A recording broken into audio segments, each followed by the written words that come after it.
Hello and welcome to the Intel Brief. Today is Wednesday, 3 December, not November. I'm your host, Daniel, and today we're going to talk about YouTube has said it will comply with Australia's social media ban. Russia says no Ukraine compromise reached after 5-hour talks between Putin and Witkoff. And European fraud probe targets an EU official, what I covered last night in my post. So firstly, Google's YouTube shared a disappointing update, in quotation marks, to millions of Australian users and content creators on Wednesday, saying that it will comply with the world's first teen social media ban by locking out users under the age of 16 from their accounts within days.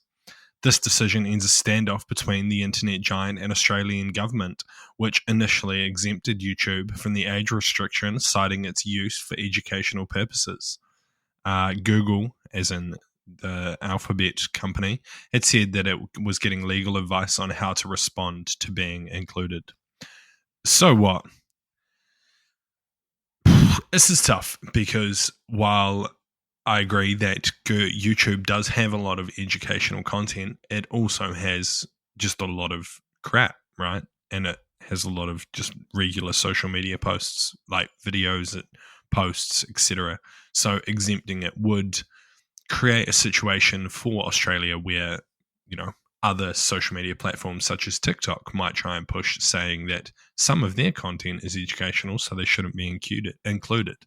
For rules like this to be effective, they need to be pretty black and white as to what is included and what isn't included. What'll be interesting now is how YouTube responds, how they implement blocking under 16s from the platform, and how they ensure that, teenagers aren't accessing their platform from fake accounts or sock puppets or just without accounts. Like, how do they stop people who aren't signed into YouTube just watching YouTube videos? That's probably some massive hurdles that YouTube is going to have to tackle here.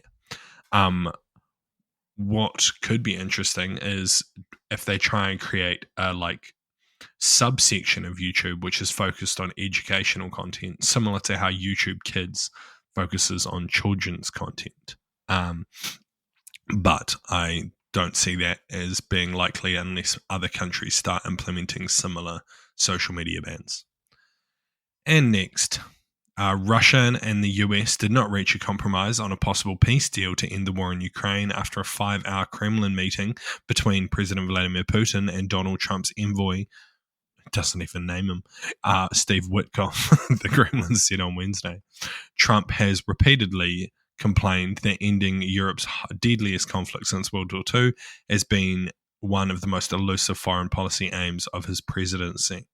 The United States president has at times scolded both Putin and Ukrainian President Volodymyr Zelensky. So what? I mean, I think I've been saying this for 6 months, nearly a year now. Russia doesn't want to have an agreement. That isn't exactly what they want, right? They want territory. They want no security guarantees for Ukraine. They want downsizing of the Ukrainian military. They want all of that because what they want to do is rearm, retrain their forces, and then just fucking go again. The only peace agreement they want is one that benefits them in the long term. And the long-term benefit they want is complete control of Ukraine. All of these talks are just a delaying tactic to keep Trump from particularly sanctioning people who purchase Russian oil. That is a massive threat that Trump has waved around that hasn't been used yet. And I think it's one of the most key ones. Wars cost money, and they cost a lot of fucking money. And Russia can't really afford it. And the one way they can just scrape by is through the sale of oil. If the West, the US, Trump specifically, could cut off any country from buying Russian oil, then Russia would completely fail. Not in the short term, but in the medium to long term. And they would have to beg to get back into the international community to save their country. But that doesn't seem to be what is going to happen, as, Trump seems to be pretty content playing Putin's game, sadly. And lastly, Former EU top diplomat Federica, I don't know how to say her last name, Mogherini, I think she's Italian, was one of 3 suspects detained on Tuesday in police searches of the European Union's diplomatic service in Brussels and at an elite university in Bruges. The European Public Prosecutor's Office, or EPPO, said that the fraud investigation was targeting the European External Action Service and the College of Europe and was related to EU funded training courses of diplomats. It said that suspects' homes were searched as part of the operation, also stressing that all of them were innocent until proven guilty under Belgian law. So what?